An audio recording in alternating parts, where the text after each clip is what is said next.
All right, so this is a projectile launched at an angle. And it says the punter on a football team tries to kick a football so that it stays in the air for a long hang time while traveling as far down the field as possible. The ball is kicked with an initial velocity of 25 meters per second at an angle of 60 degrees above the horizontal. What's the hang time and the distance between the punter and the point where the ball lands? Well, if I wanted to kick it as far as I could, I would kick it with an angle of what?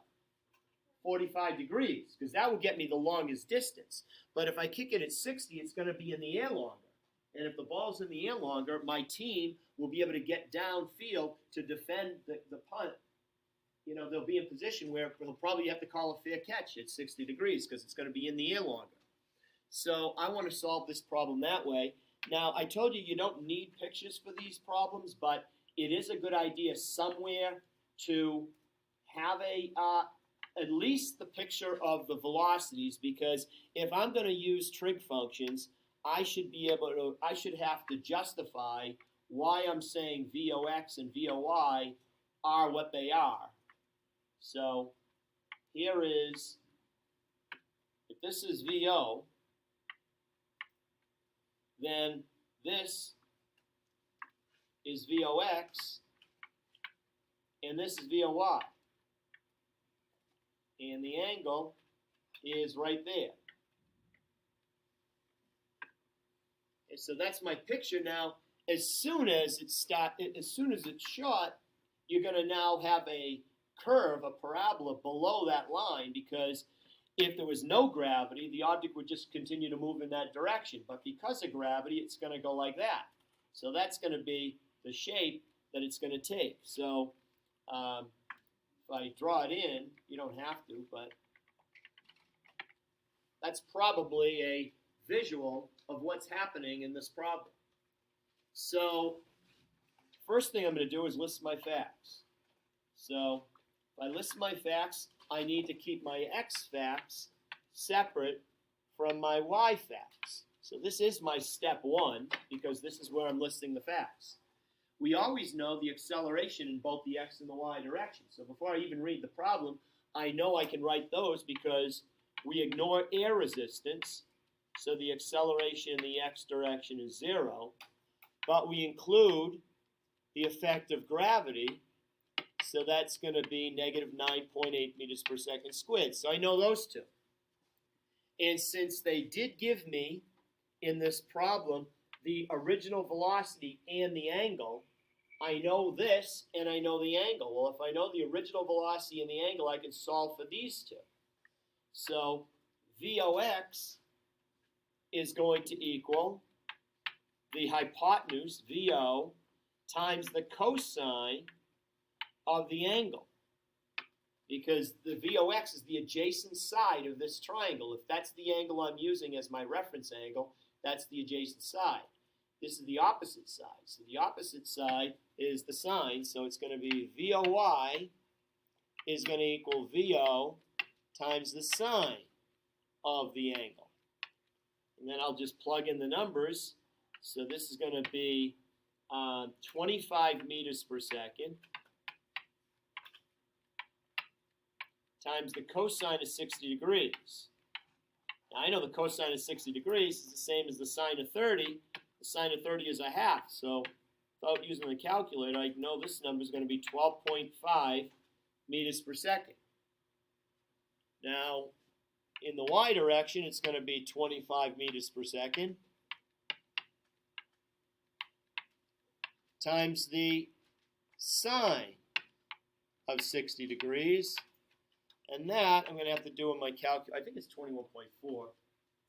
I'll do it out. So 25 times the sine of 60, 21.7. So 21.7 meters per second. So I've got two facts in the x direction, two facts in the y, and I want to get the hang time. Well, I need one more fact. I know that if the ball is caught at the same level that it's kicked, and that's the assumption that I'm going to make. So if it's kicked and caught or hits the ground at the same level, Now, in reality, when you punt, you're probably kicking the ball above the ground, and then if it's caught, it's probably caught at a similar distance to the height that it was off the ground when it was kicked. But they do say where the ball lands, so we'll just assume it lands in somebody's hands because they're not giving us any numbers. Like, they're not saying that the ball was kicked 1 meter above the ground. So in that case, we have to think of it as, in a kickoff, if I hit a kickoff, we're kicking it definitely from the ground, and if it's not caught, it's going to hit the ground. So it would be on the same level. Since no numbers are given like that, I'm going to be able to assume that it's caught at the same level that it was kicked. And for that reason, I can write in my final velocity in the y direction as negative 21.7 meters per second. Because if the vertical velocity is 21.7 when it leaves the kicker's foot, it's going to be minus 21.7 meters per second when it comes back down to that same level. Now, I could have also used for this number 0, because I know at the halfway point in the trip it's going to be 0, but if I use 0, I have to remember to double my time. And by using this, I'm not going to have to remember to double my time. So the final fact is time. That's what we're looking for in part A. So if these are my 4 facts, A, VO, VF, and T, the only thing I didn't write down was S. So I'm going to use the formula. I'll do it over here, even though it's where my X facts are, but I've got more room here. So step 2 is to write the equation that doesn't have S. So VFY equals VOY plus AYT.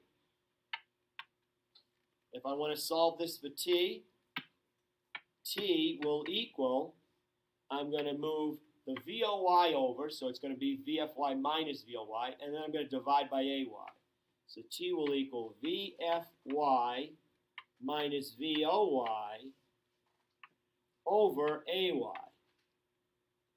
And I just plug in the numbers and I'll have the answer. So the hang time, step 4, time is going to equal VFY minus VOY over AY. So I know that this minus is part of the formula, and any minuses that are here are part of the number itself. And if you look at it close, you might say, oh, the top's going to be 0 because I have the same number. But I don't have the same number. One's negative and one's positive. So VFY is minus 21.7 meters per second. VOY is plus 21.7 meters per second. And AY is minus 9.8 meters per second squared. So if you solve that, you're just going to get a bigger negative number, whatever double that is, but it would be negative, divided by negative, so the negatives will cancel out, my answer will be positive. And if you solve it, let's see, what was the answer that I gave for that? 4.42 seconds. So 4.42 seconds. All right, so that's part A. Part B, let's see. Part B, it says the distance between the punter and the point where the ball lands. So what I'm looking for in part B is going to be SX, because that's going to be what's sometimes called the range, the horizontal distance. So this fact is going to go with these facts, but now I know the time. I know how long it's in the air. So the time. So with this is my unknown, and knowing AX and VOX, and now the time, I can solve it. The only fact I didn't write down in the X direction is the final velocity in the X direction. So let's see, I'll do it in a different color so you know it's a different part of the problem that I'm doing. So SX is going to be VOXT plus 1/2 AXT squared. And what's great about using that formula, when the acceleration in the X direction is 0, that's 0. So now it's a much easier formula, and I don't even have to do any algebra here. So it's step 2 and 3 because there's no algebra to do, because Sx is the unknown. So I'm just going to put Vox times the time. The original velocity in the x direction above, you can't see it here, let me just show it. It's 12.5. Okay, it's this number, 12.5 meters per second.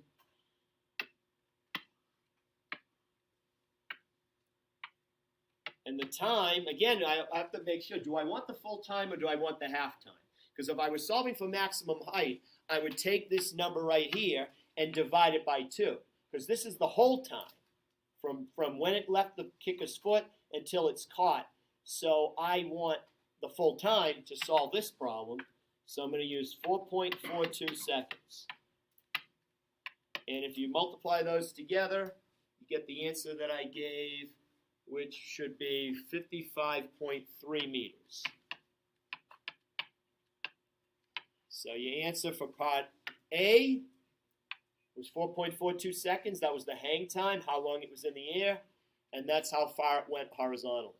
I could have made a part C to this problem, and I could have asked you what the maximum height is, which would be a y fact, so I'd be using it to solve for Sy. Another thing about this problem that I didn't bring it up as a fact, but you could have also said over here that Sy is 0. Because if it starts at the same level that it's caught, right here, if it starts at the same level that it's caught, then the Sy is 0. So I didn't use it as one of my facts, but I actually knew what that was also. Sy for the full trip would have been 0. Yes? For number 5,